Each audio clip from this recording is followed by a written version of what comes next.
Bonjour tout le monde, salut à tous. Merci d'être là, mais merci euh, d'être présent dans cet événement. Je suis vraiment content que vous soyez là. Euh, Vous avez fourni beaucoup d'efforts pour disponibiliser votre temps pour nous écouter ou écouter les technologies et essayer de découvrir c'est quoi le langage Python. Ce soir, on a invité notre frère Aaron. Aaron, c'est un étudiant ambassadeur de Microsoft. Et il réside précisément en République démocratique du Congo, précisément à Lubumbashi. Aaron, c'est un bon de tout ce qui concerne Python. C'est un bon de tout ce qui concerne Python. Et il fait du web back-end. Il est développeur back-end. Et il aime coder, il aime Python. C'est parmi ses langages préférés. Dans cet événement, Aaron va nous parler de c'est quoi Python, son histoire, pourquoi vous devrez apprendre Python, même si vous ne faites pas la programmation. Aaron va vous dire le pourquoi c'est important, vous qui s'est lancé dans le domaine de la technologie, pourquoi ne pas découvrir aussi la programmation. Peu importe tout ce que vous faites en informatique, mais la programmation, c'est aussi important dans tout ce qui est comme automatisation des tâches, et que ce soit en réseau et dans tous vos activités. Aaron va nous parler des différents domaines d'application avec le langage Python. Euh, il va aussi nous parler la façon dont les entreprises ils essayent d'utiliser les langages Python. Et ensuite, nous allons passer par une démonstration. Il va montrer comment installer et comment euh, avoir l'environnement de développement qui va vous permettre d'apprendre et de découvrir Python.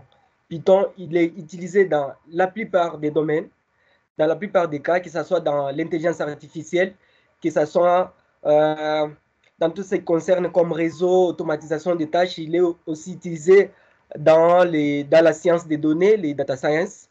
C'est vraiment quelque chose de très bon si vous êtes programmeur, si vous êtes informaticien, si vous êtes, je ne sais pas moi, un réseautiste, vous serez toujours demandé un jour à utiliser Python, que ce soit dans votre entreprise, que ce soit euh, à la longue ou dans le futur, vous serez demandé d'utiliser le langage Python.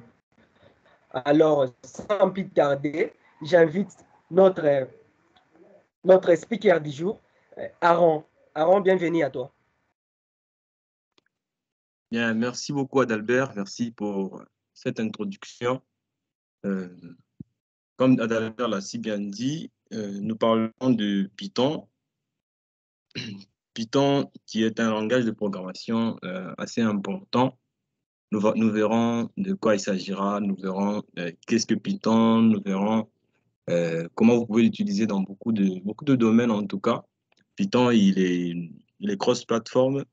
Il permet surtout, j'ai remarqué que parmi vous, les gens dans votre université là-bas, surtout vous les Togolais, vous faites souvent de la cybersécurité, vous parlez très souvent de cybersécurité. Et Python est l'un des langages qui est utilisé dans l'automatisation des tests de sécurité. Et nous verrons beaucoup de choses en tout cas. Pour commencer, je commence par me présenter. Moi, c'est Aaron Kasongo. Je suis student ambassador de ESI Salama et je suis au niveau bêta. Je suis aussi un développeur back-end et j'aime beaucoup aussi coder en Python. Comme vous pouvez le voir, je suis de Lubumbashi. Bien, qu'est-ce que nous verrons aujourd'hui? Nous verrons c'est quoi Python, nous verrons l'historique de Python, nous verrons pourquoi Python, nous verrons également les différents domaines d'application euh, de Python. Nous verrons des entreprises qui utilisent Python. Beaucoup de gens redoutant encore Python. Sachez, Python est un langage, est un langage qui est beaucoup plus utilisé par de grandes firmes, des grandes entreprises. Nous allons voir comment installer Python et nous allons voir les différentes plateformes que vous pouvez utiliser pour apprendre Python. Donc, qu'est-ce que Python?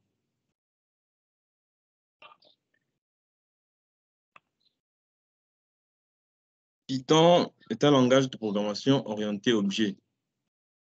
Ce qui veut dire que avec Python, on ne fait que de l'objet en fait. Donc, tout ce que vous traitez, ce sont des objets. Euh, Ce qui veut dire que vous prenez des réalités de la vie réelle et vous essayez de les implémenter en Python. Et tout se fait en objet. Même si vous utilisez des strings, vous utilisez vous utilisez des sets, vous utilisez des listes, tout ça, c'est uniquement de l'objet. Python, euh, c'est un langage de haut niveau et il est assez facile à apprendre. Pourquoi il est de haut niveau? Eh bien, parce que Python contrairement à certains langages comme le langage C ou le C++, Python est de haut niveau parce qu'il permet d'abord une compréhension facile et aussi ne se rapproche pas directement du matériel. C'est-à-dire, il y a une grosse barrière entre lui et le matériel. Pour arriver au matériel, il y a des étapes pour qu'il puisse arriver au matériel. Contrairement à des langages comme le langage C, c'est directement l'assemblage, c'est directement l'assembleur qui passe. Donc, il passe directement par l'assembleur, donc directement vers le matériel. Voilà pourquoi, voilà pourquoi on dit que Python est un langage de haut niveau. Python est aussi dynamiquement typé. Tel que vous pouvez le voir là à côté, Python nous, Python nous permet de déclarer nos variables, comme vous pouvez le voir là, sans écrire, comme dans certains langages, sans préciser le type de la variable. Ici, on a mis juste une variable et on y a affecté une liste sans dire c'est quoi le type de la variable. Eh bien, le langage Python, il va directement deviner c'est quoi le type de la variable. N'est-ce pas que je trouve que moi, c'est vraiment un très bon langage. Ça ne me demande pas beaucoup d'efforts à fournir, déclarer des types et tout ça. Alors, c'est quoi l'histoire de Python? Tout a commencé avec Guido van Rossum, qui a participé au développement du langage ABC à Amsterdam. Euh, il a travaillé dans l'équipe du système d'exploitation à Moeba, dont les appels système étaient difficiles à interfacer. À l'époque, donc j'ai parlé du langage ABC qu'ils utilisaient pour le système. Donc, ils ont codé sur le système ABC. Et finalement, euh, vu qu'il fallait faire des appels système, ces appels système-là étaient difficiles à faire avec ce même langage-là. Voilà pourquoi Guy de Van Rossum, en rentrant chez lui, en faisant quelques recherches et tout ça, il a vu la nécessité de créer un langage de scripting qui pouvait permettre de réaliser des appels système et ainsi de subvenir à ce problème-là. Donc, c'est comme ça que Python est né. Et en 1989, il crée une première version de Python qui était toujours inspirée de ABC. Il y a des choses telles que les deux points, l'indentation par exemple, ce sont des choses qu'il a importées du langage ABC. Il y a aussi en 1991 la première version publique de Python.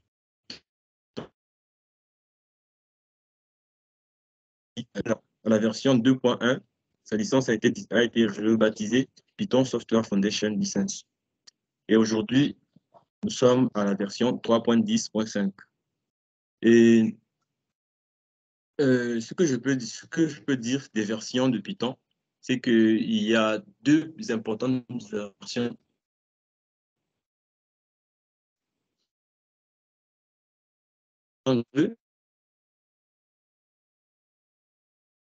c'est la version la plus, je veux dire comment, la plus, qui a été vraiment utilisée parmi toutes les versions 2. Donc, s'il y a la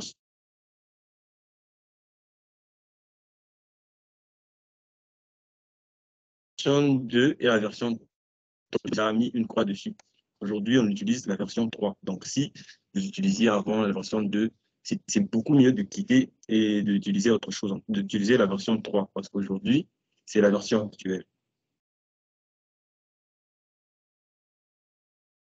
Euh, Pourquoi Python?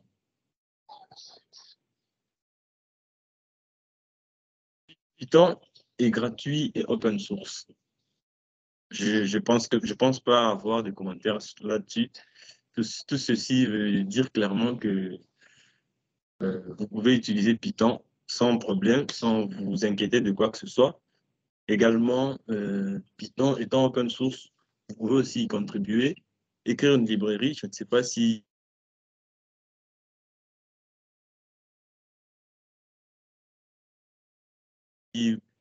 en apprenant, vous apprenez, vous voyez des choses que vous faites chaque fois. Des librairies à part, et comme ça, c'est de la communauté. Vous mettez en ligne et les autres aussi peuvent l'utiliser, l'importer. Python est portable. Ceci veut dire qu'il est, comme le langage Java d'ailleurs, il s'exécute sur plusieurs plateformes. Il est portable, c'est-à-dire vous pouvez écrire votre code sous Windows, vous pouvez le porter et aller avec sur Linux, vous pouvez le porter et aller avec sur macOS. Cela vous facilitera, il y aura même pas, vous n'aurez rien à changer. Vous le mettez et ça va. Et d'ailleurs, pour des plateformes telles que Linux et macOS, Python est directement intégré. Et j'ai même cru entendre dire que dans la version 11 de Windows, il était intégré. Python, il est connu pour être simple. Python est connu pour être simple, ce qui veut dire que je vous ai parlé ici qu'il était dynamiquement typé. Eh bien, c'est l'un des facteurs qui nous prouve à suffisance qu'il est simple. Non seulement ça, il y a aussi sa syntaxe. Python a une syntaxe qui est vraiment rudimentaire, si je peux le dire. C'est-à-dire, c'est une syntaxe qui ne demande pas beaucoup de choses à écrire, comme en Java. Vous pouvez prendre un langage tel que Java, vous mettez son code à côté et vous prenez le code de Python. Je suis sûr que 4 lignes de Python valeraient peut-être même 12 lignes en Java. Ça dépend aussi des choses que vous pouvez faire. C'est vraiment, il y a aussi des choses que Python fait très, très simplement. Java peut prendre beaucoup de choses, pour beaucoup de choses en tout cas. Python, il est également multithreading. Il supporte le multithread. Comme vous pouvez voir sur cette image ici, vous avez des processus en concurrence. Comme vous pouvez le voir ici, vous avez des processus en concurrence. Nous avons le premier processus qui est là à gauche, le processus au milieu et le processus à droite. Donc, vous voyez que Python, vous pouvez l'utiliser en même temps dans le multithreading, des processus en concurrence qui sont traités par le CPU. Euh,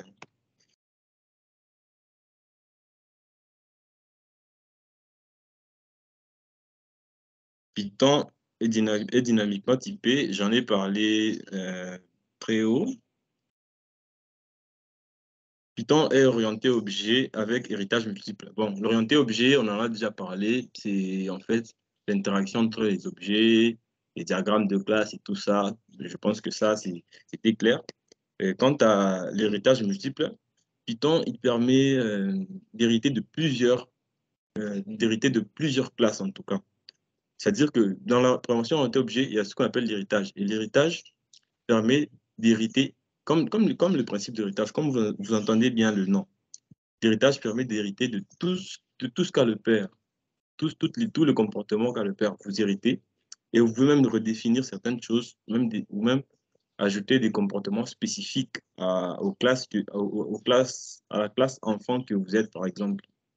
Donc, quand vous héritez de plusieurs classes, vous êtes obligé de prendre les comportements de chacun et de les implémenter dans votre classe.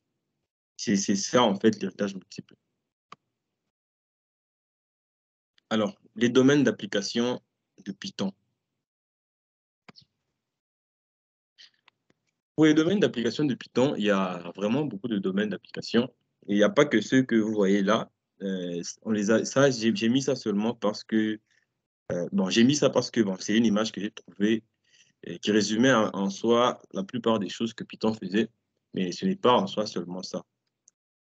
Essentiellement, Python fait du développement web. Là, vous voyez avec le framework Django. C'est un framework que j'ai utilisé aussi il y a un bon moment, mais ça fait un peu longtemps que je l'ai utilisé. Mais c'est un framework qui est vraiment très puissant pour le développement web, pour les gens qui aimeraient bien faire le développement web et pour les gens qui m'ont parlé, qui, bon, comme je l'ai dit au début, qui aiment bien faire, qui aiment bien faire le développement, qui aiment bien faire les tests avec notamment, comment on appelle ça encore? La cybersécurité, voilà. Vous pouvez faire des tests, je ne sais pas moi, sur vos applications web.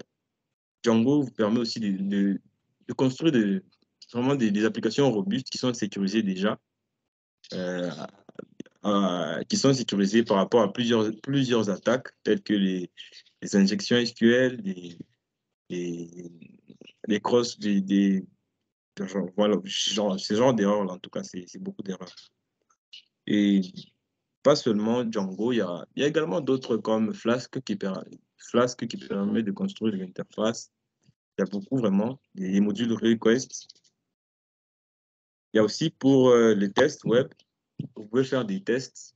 Je vous ai parlé récemment que Python venait avec beaucoup de librairies en fait. Ces librairies permettaient beaucoup de choses. Ça permettait de faire des tests. Et parmi ces tests-là, dont je peux vous parler, il y a, il y a Selenium. Selenium, c'est un module. C'est un module de Python, une librairie qui permet de faire des tests qui permet de faire des tests sur les applications web. Vous pouvez avoir une application web et vous vous dites, bon, comment je peux faire pour tester ça? Donc, vous créez un script qui va commencer soit à cliquer même pour vous sur des boutons, à se connecter automatiquement. Moi, la première fois que j'avais utilisé ce module, c'était pour me connecter automatiquement à Facebook. Je n'avais rien à faire, je cliquais juste sur un petit fichier et ça faisait tout le travail.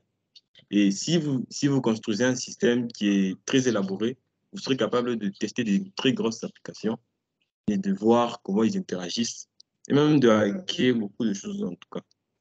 Il y a aussi le développement de jeux avec Pygame, que vous voyez là. Eh bien, Pygame, c'est un environnement de développement. C'est même pas un environnement, c'est juste une librairie qui rassemble beaucoup d'outils pour faire des jeux vidéo. Moi aussi, je l'ai déjà utilisé tout au début quand j'apprenais encore Python. J'avais créé un petit jeu en 2D. Mais il y a également de la 3D que vous pouvez faire avec Pygame. Après, il y a aussi de la big data que vous pouvez faire avec beaucoup d'outils. Moi, je n'ai vraiment pas touché ça. Je n'ai jamais touché ça, mais je pense que Python est l'un des langages aujourd'hui. Vous n'allez pas, vous n'allez pas le nier. Nous n'allons pas nier. Il est un langage qui traite beaucoup de données. C'est un langage qui est utilisé dans le big data et lié aussi à l'intelligence artificielle, à l'image, à l'icône que vous voyez là. C'est écrit AI Data Science. Python, il est vraiment utilisé dans l'intelligence artificielle. Aujourd'hui, l'intelligence artificielle est un domaine qui est révolutionnaire en informatique et on l'utilise très souvent pour faire de l'IA. Et l'une des particularités de Python aujourd'hui, c'est vraiment l'IA. L'IA, pourquoi? Parce que Python offre beaucoup de modules, beaucoup de librairies qui permettent de faire tellement de choses. Vous pouvez convertir des fichiers. Il y a un module presque pour tout en Python. Voilà même c'est même la raison pour laquelle on l'a utilisé pour l'IA, parce qu'il a tellement d'outils que donc, vous pouvez faire tout avec Python.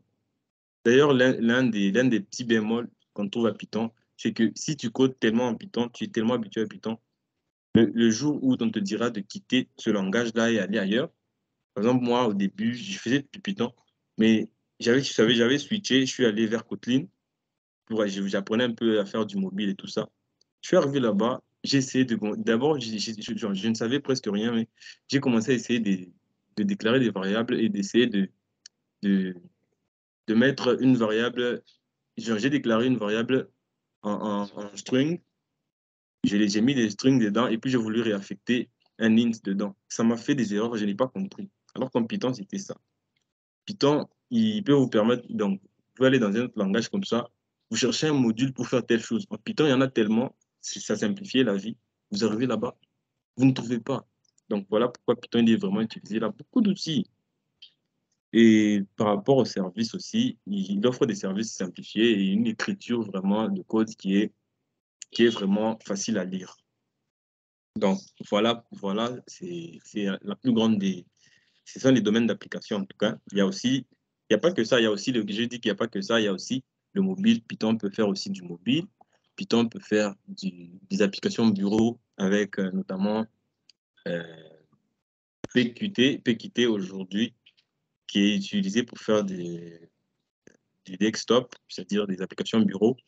Il y a aussi des applications web. Je vous ai parlé de Django. Il y a vraiment beaucoup de choses, du système embarqué aujourd'hui. Même sur Arduino, vous pouvez écrire du Python.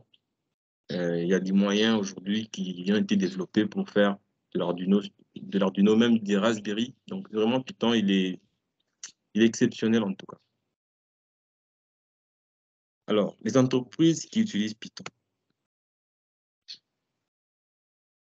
Il y a beaucoup d'entreprises qui utilisent Python. Vous me demandez, euh, bon, Python vraiment, c'est un grand langage en tout cas. Python, il est utilisé aujourd'hui par Google dans beaucoup de choses. Et j'ai même cru entendre que même le moteur de recherche avait été, avait été, avait été fait en Python, en back-end, je dirais. Il y a Netflix qui utilise le back-end de Python. Il y a Facebook, c'est-à-dire Facebook, on parle plus d'Instagram, on parle de Meta aujourd'hui, mais c'est une ancienne image, on parle de Meta qui utilise Python. Il y a Instagram. Instagram, le back-end de Instagram utilise Python essentiellement. C'est d'ailleurs du Django qui est utilisé derrière. Il y a Amazon qui utilise Python, il y a Quora, il y a Slack, il y a Intel, il y a la NASA, Dropbox, eBay, vous avez beaucoup, vous avez Spotify, vous avez vraiment beaucoup de compagnies qui utilisent Python. Aujourd'hui, vous êtes très nombreux sur Instagram.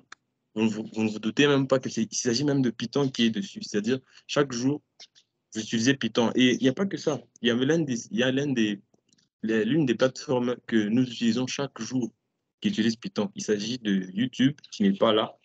En fait, d'ailleurs, c'est un produit Google. Donc, comme Google est là, YouTube, il a été fait en Python, en back-end Python. Et je pense que c'était du Django qu'on avait mis derrière. Donc, vous voyez que Python, vraiment, il est vraiment waouh. Il est vraiment utilisé dans beaucoup de choses. Vous pouvez faire avec beaucoup d'histoires en tout cas. Alors, nous allons passer à l'installation de Python. Pour ça, je vais devoir partager mon écran et vous montrer en quoi consistera ce que nous ferons en tout cas.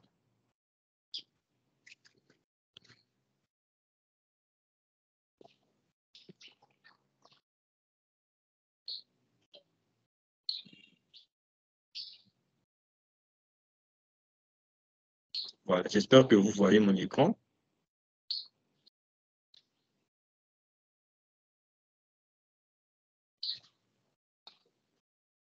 J'espère que vous voyez mon écran. Albert, l'écran se voit? Oui, ça se voit. Oui, ça se voit. Voilà, merci beaucoup. Alors, nous allons aller dans notre navigateur. Voilà.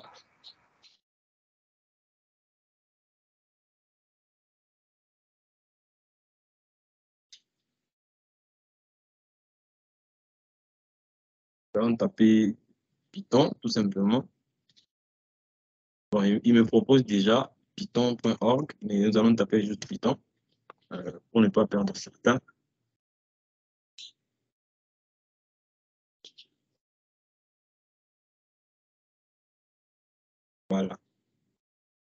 ici, dans notre Python, donc nous pouvons y aller là, tout comme nous pouvons aller là-bas. Bon, nous allons cliquer là pour voir, pour aller dans un cheminement qui est simple.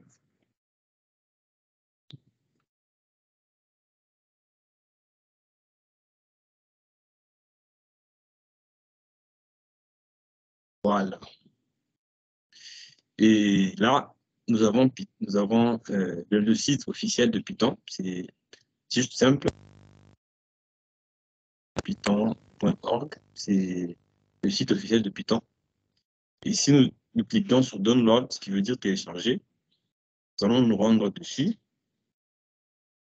Et nous allons cliquer Windows. Vous voyez juste là.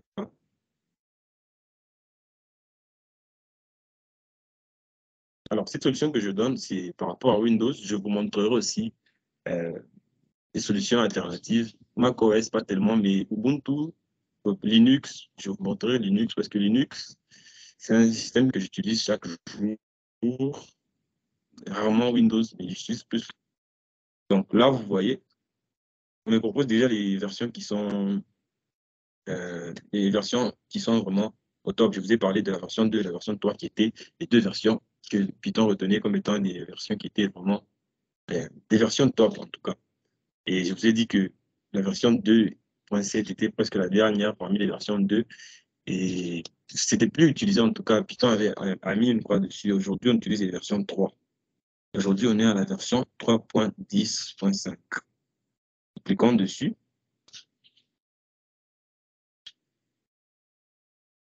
Voilà. Descendons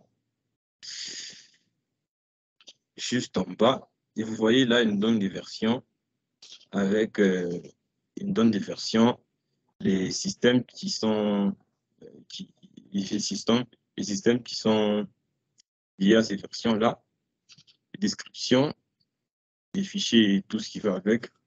Donc, nous, ce que nous pouvons faire, c'est de cliquer sur Windows Installer. Donc, nous allons cliquer ici pour télécharger l'installateur. Ça, c'est 32 bits et là, c'est 64 bits. Moi, je l'ai téléchargé juste avant l'événement pour ne pas prendre beaucoup de temps. Mais ça ne pèse pas beaucoup, c'est 27 mégas, quelque chose comme ça. Donc, moi, je l'ai téléchargé. Je vais juste aller. Donc, si vous voulez télécharger, vous cliquez là. Ça va installer. Moi, j'ai déjà téléchargé. Je vais juste aller dans les dossiers et aller trouver. Je vais juste aller dans les dossiers et aller trouver le fichier où je l'ai mis.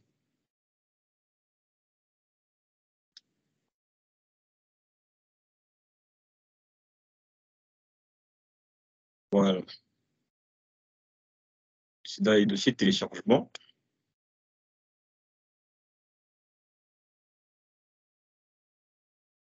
Est-ce que je l'ai mis?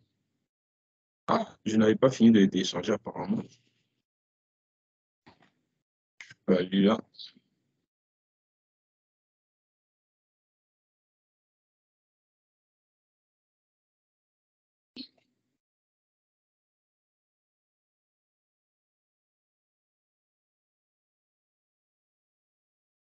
Ah, on me demande de réessayer. Ça va prendre un peu de temps, ce que je vois.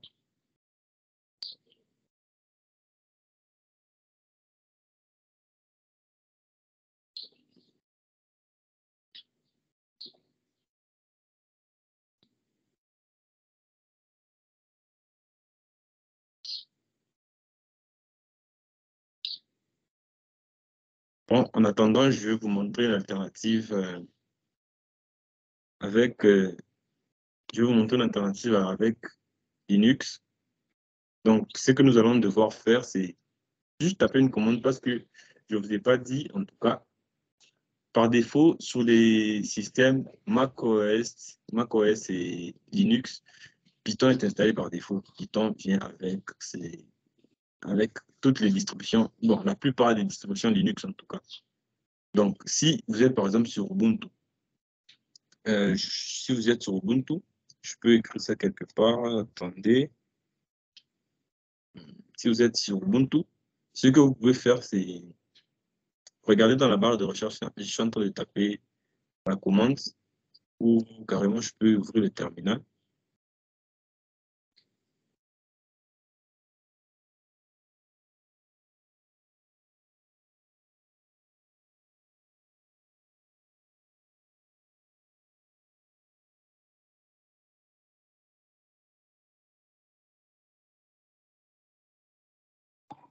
Voilà. Carrément, je peux ouvrir le terminal.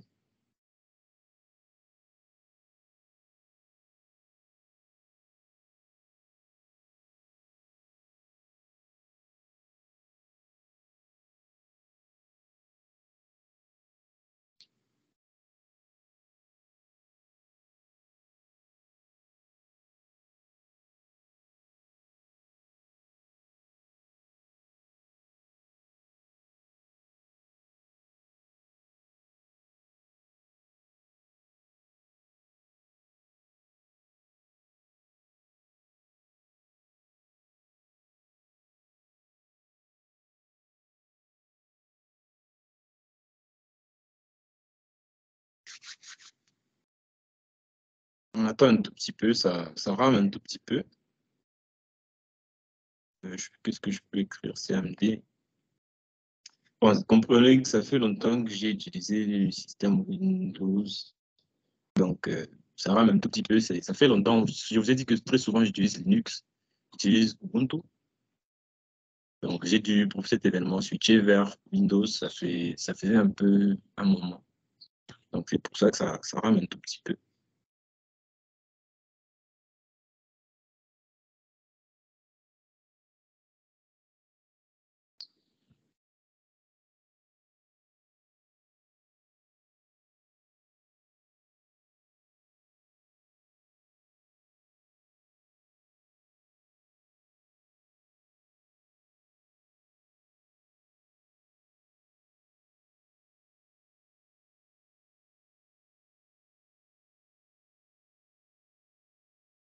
Voilà. Bon, on va, voilà. Nous avons l'invite de commande. Et je ne vais pas exécuter directement les commandes ici, hein. Je vais juste vous montrer comment on les fait sur Linux. Par exemple, sur Linux, ce qu'il faudra faire, c'est normalement, par défaut, sur Linux, vous avez Python qui est installé par défaut. Vous n'avez rien à faire. Et ce qui est installé dessus, c'est la version 2.7. La version 2.7. Mais avec les versions actuelles, telles que 20.4, 20.04 et la version 22, j'ai lu quelque part, et moi aussi j'utilise cette version-là. Il y a la version 3, mais il faudra, quand vous tapez, pour appeler, quand vous tapez par exemple Python, tout simplement, ça va vous appeler, en fait, ça va appeler l'interpréteur de la version 2. Pour utiliser la version 3, il faudra ajouter le Python 3 comme ça. Et là, vous allez, donc ça va vous mener, ça va lancer l'interpréteur Python 3. Si jamais chez vous, vous n'avez que la version 2, parce que par défaut, c'est celle qui est là. Si vous n'avez que ça, ce qu'il faudra faire, c'est juste taper sudo apt get install, taper Python 3, simplement. Et là, ça va directement soit mettre à jour, soit ça va installer une autre instance de Python 3. Donc, ça va mettre juste à jour, simplement, la dernière version de Python 3. Et ça, c'est sur, et ça, c'est sur Linux. Sur macOS, je n'utilise pas macOS, mais je sais que c'est exactement la même chose. Python, il est installé par défaut sur macOS. Mais pour l'installer, vous allez devoir aller ici, sur le site officiel là. Le site officiel, il est là. Vous allez vous rendre dans Download toujours, macOS, choisissez macOS. Et je vais choisir la dernière version.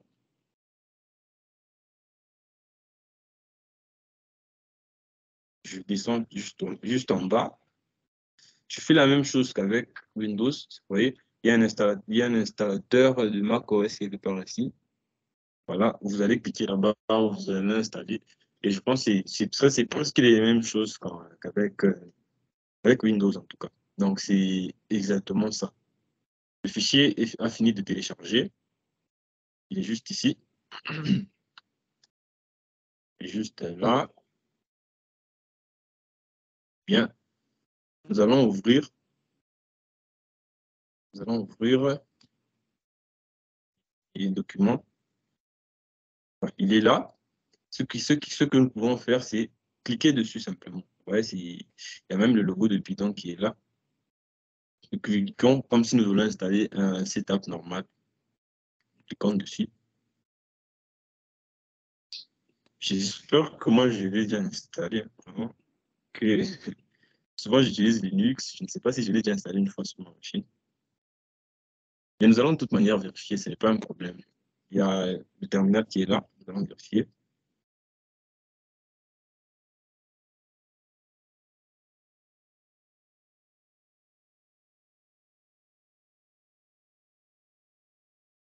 Bon, pour vérifier que Python est installé, il faut juste taper Python. Il traîne un peu, apparemment il est installé. Voilà.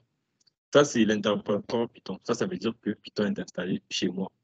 Et pour moi, c'est la version 3.10.0. Bon, je n'ai jamais mis à jour je ne l'ai jamais mis à jour, mais il est installé. Donc, si je peux quitter.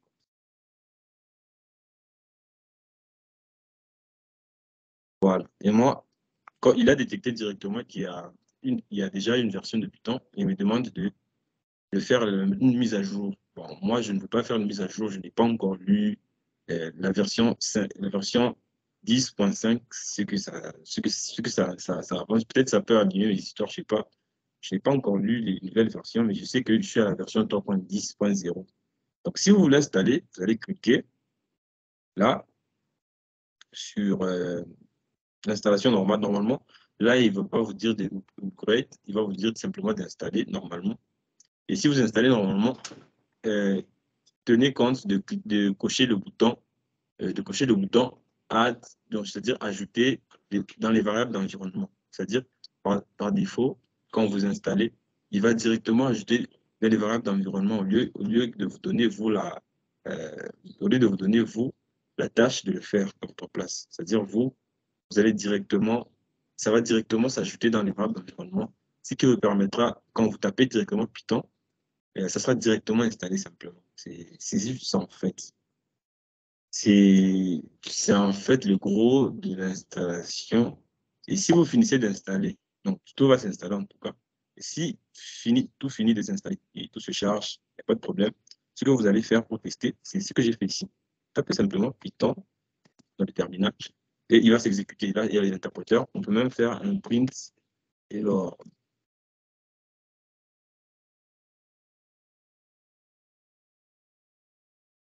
print et alors, voilà. Nous avons un print et alors qui affiche là-bas.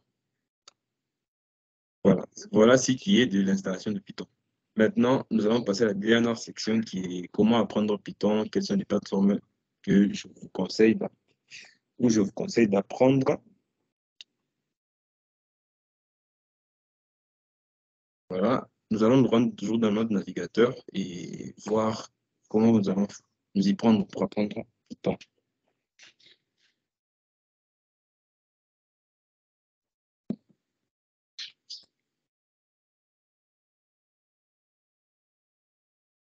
Pour apprendre Python, nous allons prendre notre onglet et cette fois, nous allons nous rendre sur Microsoft Doc. L'autre fois, nous en avons parlé, moi et Adalbert. Bon, Adalbert avait parlé d'une section et moi j'ai parlé de Microsoft Doc. C'est un truc important en tout cas. Moi, j'y ai appris au début quand je commençais encore. Sur Microsoft Docs. Bon, Microsoft Docs, c'est le gros, mais Microsoft Learn, particulièrement, c'est celui que nous allons utiliser. Donc, je clique ici, Microsoft Learn. Pour apprendre, vous verrez qu'il y a tout sur Python. Il y a vraiment les choses basiques que vous aurez besoin et même des chemins un peu plus particuliers.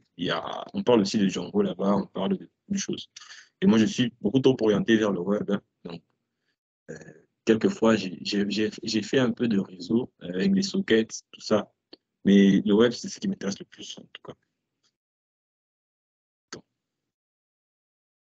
voilà. Là, nous sommes sur la plateforme Microsoft Learn. Alors, qu'est-ce que nous allons faire ici? Nous allons cliquer simplement sur parcourir personnaliser mon parcours ou explorer. Non, nous allons pas. cliquez sur explorer toutes les options d'apprentissage. Cliquons là.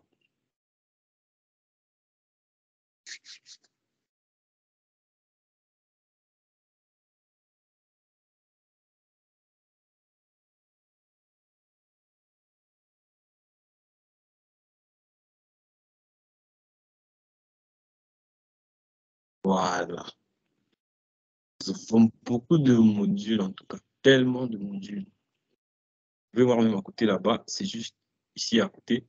Vous pouvez les filtrer, il y a beaucoup de choses, .NET, tout ça. Vous pouvez scroller, voir beaucoup de produits qui sont proposés. Donc, moi, ce que je vais faire, c'est quoi? Je vais cliquer simplement sur Python.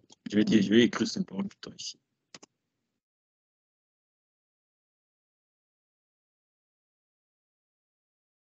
Voilà. Nous allons scroller un tout petit peu pour voir les choses que nous avons ici. Vous voyez là, on est à App, Service, Explorer, Analyser Python et tout ça. Moi, j'attire votre attention sur les parcours d'apprentissage. Ici, nous avons des modules. Les modules, ce sont des entités qui sont contenues dans les parcours d'apprentissage. C'est-à-dire, un parcours d'apprentissage a beaucoup de modules. Donc, ce que moi, je vous conseille, c'est de cliquer sur un parcours d'apprentissage pour commencer et donc, étudier vraiment quelque chose qui est vraiment mis ensemble. Par exemple, là, nous avons parcours d'apprentissage pour débutants, pour les débutants. Donc, si vous cliquez là-bas, vous allez commencer à apprendre. Vous apprenez, vous apprenez, vous apprenez. C'est tout un parcours. Vous pouvez vous retrouver le module qui est là. Donc, le module qui est là, il est dedans. Le module qui est là, il est dedans. Donc, vous apprenez, vous apprenez. Quand vous finissez, vous allez voir tous ces modules qui seront cochés directement. Et vous pouvez également, filtrer ici en faisant simplement ceci. Voilà. Ici, il y a module, vous voyez là, type, il y a module et parcours d'apprentissage. Je clique seulement sur parcours d'apprentissage pour permettre de voir en fait les parcours d'apprentissage qui sont vraiment proposés. Vous voyez qu'il y a beaucoup de parcours d'apprentissage. Il y a associé des recherches spatiales en utilisant Python et l'intelligence artificielle. Il y a un premier pas avec Python. Il y a beaucoup de choses en tout cas. Il y a découvrir le rôle dans l'exploration spatiale avec Python. Donc moi, je vais commencer avec ça, Python pour débutants. On a déjà mis le temps, on a mis 3 heures et 42 minutes. On clique et on va voir. Moi, ces parcours, je les ai déjà validés. La fois passée, je vous ai dit que j'avais un problème de connexion sur Windows. Sur Ubuntu, ça marchait, mais sur Windows, c'était un peu compliqué. Donc, c'est en fait ça. Alors là, vous voyez, c'est tout un parcours. Vous voyez, il y a des modules dedans. Le premier module, il est là. Prise en main des notes Jupyter pour Python. Le deuxième module est là. Le troisième, le quatrième, le cinquième, le sixième, le septième. Donc, il y a vraiment des modules qui sont contenus dans ce parcours d'apprentissage. Dès que vous le finissez, c'est-à-dire vous validez ce parcours d'apprentissage. Vous pouvez commencer par celui-ci. Donc, vous allez commencer. Donc, c'est vraiment bien séquencé. Vous commencez par celui-ci. Vous cliquez dessus.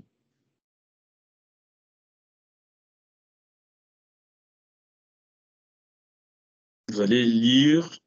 Vous apprenez, par exemple, la prise en main de notre book Jupyter, Python. On va vous dire donc, de démarrer. Donc, c'est tout ça. En tout cas, vous allez commencer par l'introduction, la configuration, configurer votre environnement, exercice et contrôle de connaissances. Donc, vous apprenez, vous finissez, vous faites le contrôle de connaissances. Après, on vous donne un petit résumé et vous passez au module suivant. Donc, c'est comme ça que les choses sont organisées, en fait, sur Microsoft. C'est vraiment une très belle plateforme. Moi, j'y ai appris. Je n'y ai pas appris que du Python. J'ai appris beaucoup de choses dessus. Quand j'avais besoin d'apprendre du JavaScript, je venais quelquefois ici. Quand j'avais besoin d'apprendre, il y avait des choses sur le HTML, je pense. Je venais aussi voir. Mais il n'y avait pas tellement, mais je venais quand même voir. Il y avait des contenus sur C Sharp. On avait organisé un challenge. Je venais aussi ici sur C Sharp voir des choses sur C Sharp. Donc, il y a beaucoup de choses. Vous voyez, c'est tout un cours. Vous finissez, vous continuez, vous passez au point suivant. Et là, c'est configurer votre environnement. Pour moi, c'est très important. Il n'y a pas que cette plateforme. Vous voyez, là, on est en train de vous demander Vous pouvez directement aller, si vous maîtrisez ça, vous pouvez directement partir au contrôle de connaissances. Vous voyez là, on vient même de cocher parce que je viens de finir. Et là, on va vous demander quelle extension de fichier un notebook Jupyter possède-t-il parmi les réponses suivantes. C'est-à-dire même une version française en tout cas. Vous pouvez changer la langue juste ici en bas. On en avait parlé l'autre fois. Donc, vous voyez, parmi les types de blocs et tout ça. Donc, c'est vraiment quelque chose d'intéressant. Et quand vous finissez, vous faire les réponses et passez à autre chose. Après, il n'y a pas que ça. Il y a aussi des sites comme Open Classroom. Vous pouvez toujours y apprendre dessus. Vous pouvez toujours y apprendre dessous.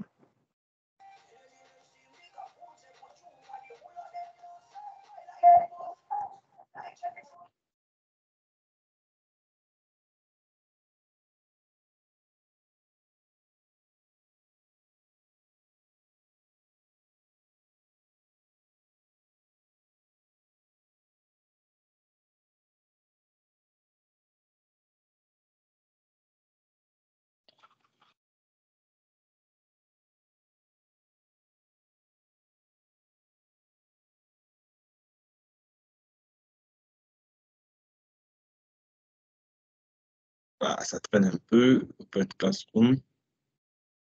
Bon, en fait, ce sont des plateformes, en tout cas. Moi, je ne vais pas trop prendre du temps. Maintenant, ça, c'est à la fin. Il y a mon compte qui est dessus. J'avais appris aussi. Au début, je fouillais un peu partout dans Open Classroom. Je veux voir qu'il y a des choses que je n'ai jamais finies, peut-être. Mais dès que j'ai eu le temps de voir, en fait, la limite des choses, je suis me réorienter vers quelque chose que je veux bien faire.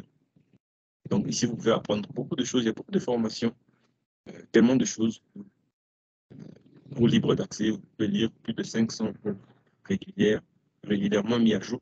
Donc, vous pouvez lire du Python, vous pouvez lire vraiment beaucoup de choses. Et Python, comme je vous ai dit, c'est un langage vraiment exceptionnel. Je voulais dire, enfin, que Python, donc j'en ai fini avec les plateformes d'apprentissage. Il n'y a pas que ceci, évidemment, vous pouvez trouver FreeCodeCamp, il y a beaucoup de choses en tout cas, vous pouvez lire. Mais moi, je vous ai présenté d'abord ceci parce que moi, je trouve que ce sont presque les meilleurs.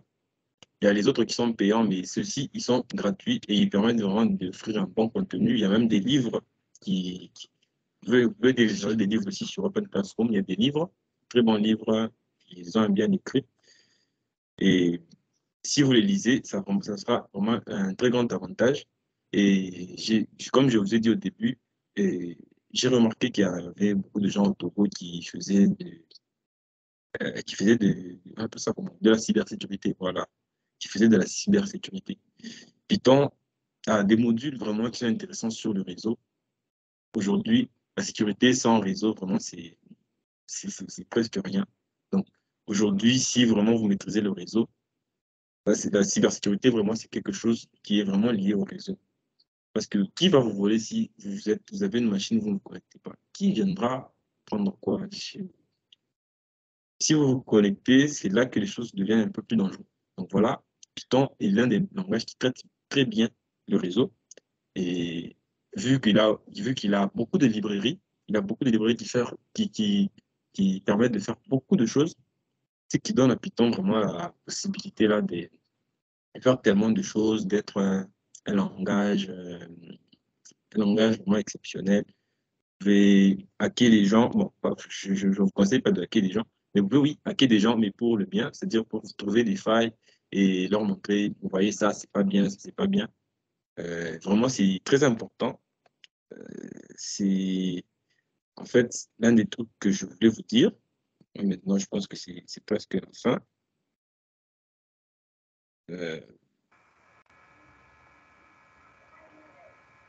c'est presque la fin. Donc, c'est en fait ça. C'est vraiment important d'apprendre ce langage ici. C'est un langage qui est très important. Donc, moi, je dis merci beaucoup à vous de m'avoir écouté et je remets la parole à Dalbert qui va conclure tout ça. Il y a des Ok, questions aussi merci. également. Vous Ok, pouvez merci. toujours les poser. Merci beaucoup, Aaron. Je demanderai à ce que Séverin, si tu as des questions, tu peux poser avant qu'on puisse clôturer l'événement.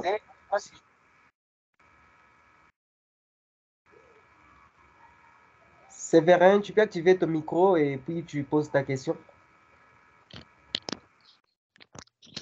Ah oui. Salut. Tout Oui, d'abord, salut. Salut. je tiens à remercier Kassango pour sa présentation. Bon, c'était super. Bon, tout d'abord, moi, côté programmation, je ne suis pas trop fort comme ça, mais bon, compte tenu de l'explication et des indications, je vais plus m'améliorer. Bon, pour les questions, non, je n'en ai pas quand même. Ok, merci beaucoup, Ok. Séverin. Sinon, ça a été un plaisir de venir échanger avec nous, assister à cette présentation d'Aaron. Et- Sinon, nous vous et- disons merci d'être là. Aaron nous a expliqué les avantages des Python et nous a expliqué beaucoup de choses. Il nous a parlé en commençant par l'historique jusqu'à ce qu'il a commencé à parler des différents domaines d'application de Python. Il nous a dit que Python, c'est un grand langage de programmation qui est utilisé par des grandes firmes, des grandes entreprises qui utilisent Python, que ce soit dans les domaines web où on trouve les frameworks Django, Flask et, et d'autres frameworks et d'autres technologies qui utilisent Python. Aujourd'hui, Python, il est beaucoup utilisé du côté intelligence artificielle et dans la science des données, c'est que vous attendez souvent les data science. Aujourd'hui, tu peux te dire que, OK, moi, je fais réseau, je fais les réseaux, je fais de la cybersécurité, je ne peux pas m'intéresser, je peux pas m'intéresser à faire de la programmation, non? Tout celui qui fait réseau, il fait la cybersécurité, il sera demandé, il sera mené de connaître un peu de la programmation. Raison pour laquelle c'est un peu important et c'est utile pour celui qui, qui pratique qui fait en fait de l'informatique. Et Python, c'est devenu quelque chose d'indispensable aujourd'hui en informatique, que ce soit dans presque les domaines qu'on vous a cité, le domaine d'application. Il est utilisé dans des entreprises, que ce soit dans différents domaines qu'on a eu à parler.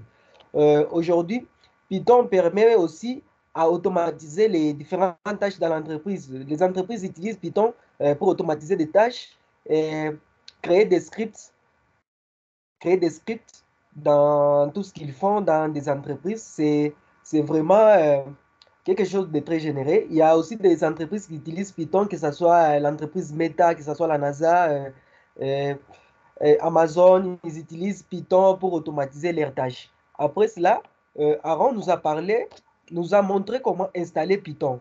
Il nous a montré comment installer Python sur différentes plateformes.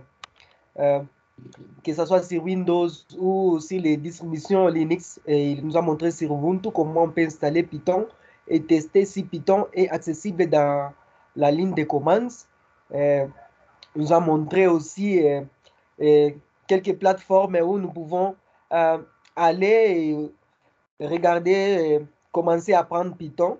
C'est d'ailleurs la plateforme Microsoft Learn, c'est une bonne plateforme. C'est une bonne plateforme qui permet de montrer, qui enseigne les, les notions vraiment basiques jusqu'au niveau avancé à propos de Python. C'est vraiment bénéfique pour celui qui fait de l'informatique d'avoir des connaissances en Python. Ça va l'aider, il va découvrir pas mal de choses. C'est vraiment un bon langage à connaître. C'est avoir des connaissances en langage de programmation Python, c'est aussi quelque chose de très important. Sinon, nous vous disons merci. Nous sommes arrivés à la fin. Euh, on se re- on va se revoir la prochaine fois avec un autre sujet. Merci d'être là. Bye. Merci à Merci vous à aussi. tous. Merci, merci.